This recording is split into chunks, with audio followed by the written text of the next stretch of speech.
In this video, I'll be sharing reasons why I wouldn't recommend buying an electric vehicle or an EV. This is my perspective as an EV owner with a 160-mile round-trip commute.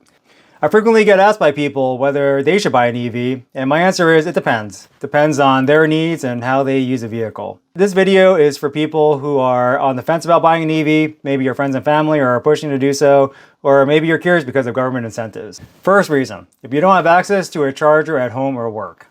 When I first got an EV, I did not have a level 2 charger at home and just figured I would just charge at a supercharger as if I was filling up gas on a gas car. I would spend 20 to 30 minutes at a supercharger after my workday. I would use that time to eat dinner and do work, but that got old quick. And I packed on a bunch of pounds, which I'm still working on.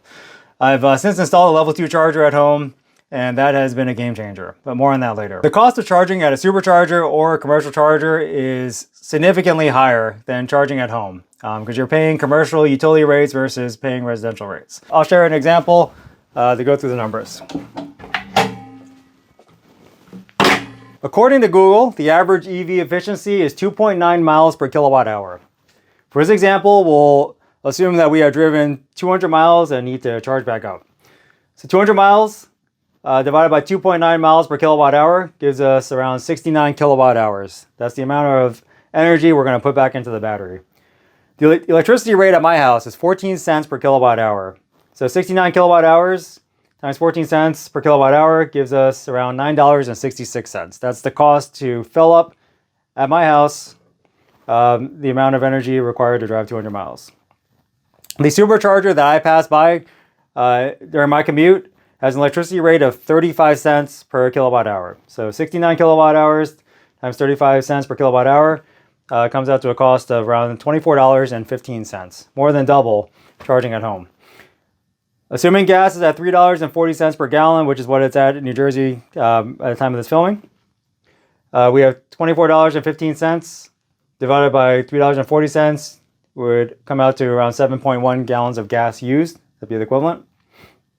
200 miles divided by 7.1 gallons of gas equates to around 28.2 miles per gallon. So that is the fuel economy, equivalent fuel economy, if you were just using the cost of charging at a supercharger. So how does that compare with the equivalent fuel economy if you're charging at home? So charging at home, we have $9.66 as the cost divided by $3.40 per gallon gives us around 2.84 gallons of gas used. So for 200 miles divided by 2.84, that comes out to 70.4 miles per gallon. So much better. That's more efficient than I think pretty much any gas car out on the market at this time. Reason 2, if you often leave your car parked for weeks at a time or park your car at airports for extended periods. So a battery in an EV slowly discharges. During the workday, my battery could drain 1 to 2% due to overheat protection or battery conditioning. It'd be terrible to come back to a car with a battery with no range left or not enough range to make it to a charger. Now, of course, this will change as airports have chargers, but that's just the case today in 2023. Keep in mind that the 12-volt battery in a regular gas car discharges slowly too. You have discharging either way. Reason 3, you routinely drive more than 200 miles round trip. This could require you to have to use a fast charger, which goes back to point 1.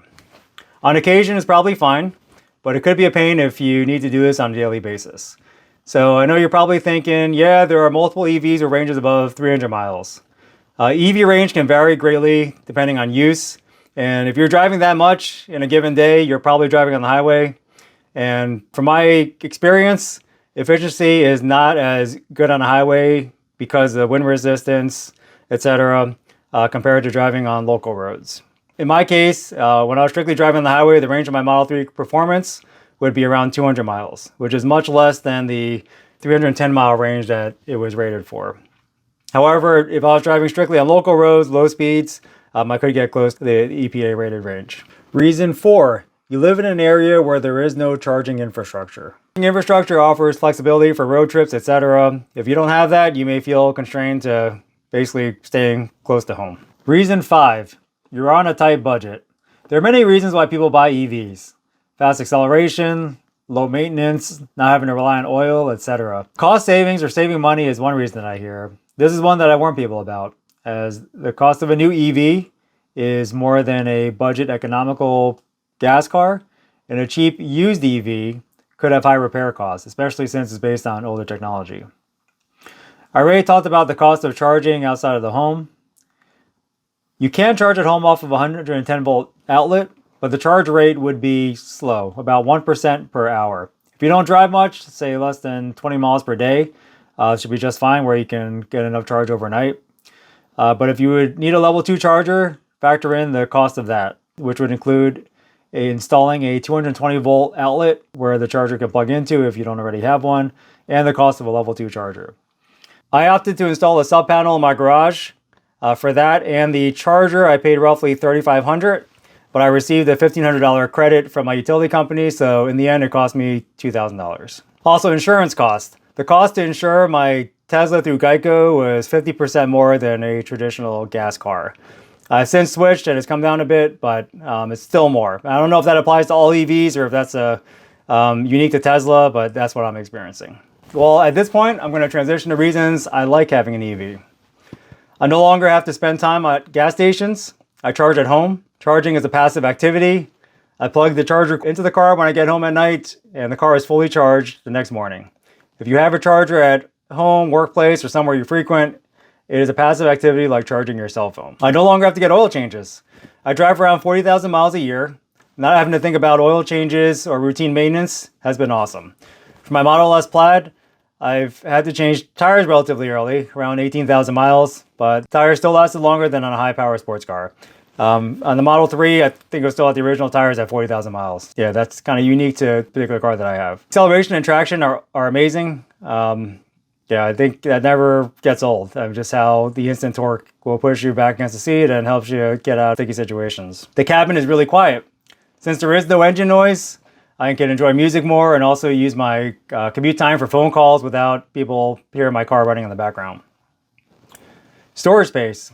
On my Model S, I have a rear trunk with a deep floor and a frunk, and no hump on the rear floor. Just gives me a lot of flexibility with passengers and with cargo. I can heat or cool the interior of my car remotely without having to worry about noise or emissions. Just nice to be able to have the car at temperature without having to worry about the engine running or make a bunch of noise in the parking lot. There are more reasons. Some are unique to Tesla, like FSD, which has been a lifesaver for me. Well, I hope you found this video informative. If you have any questions or feedback, please leave them in the comments section. Thanks for watching.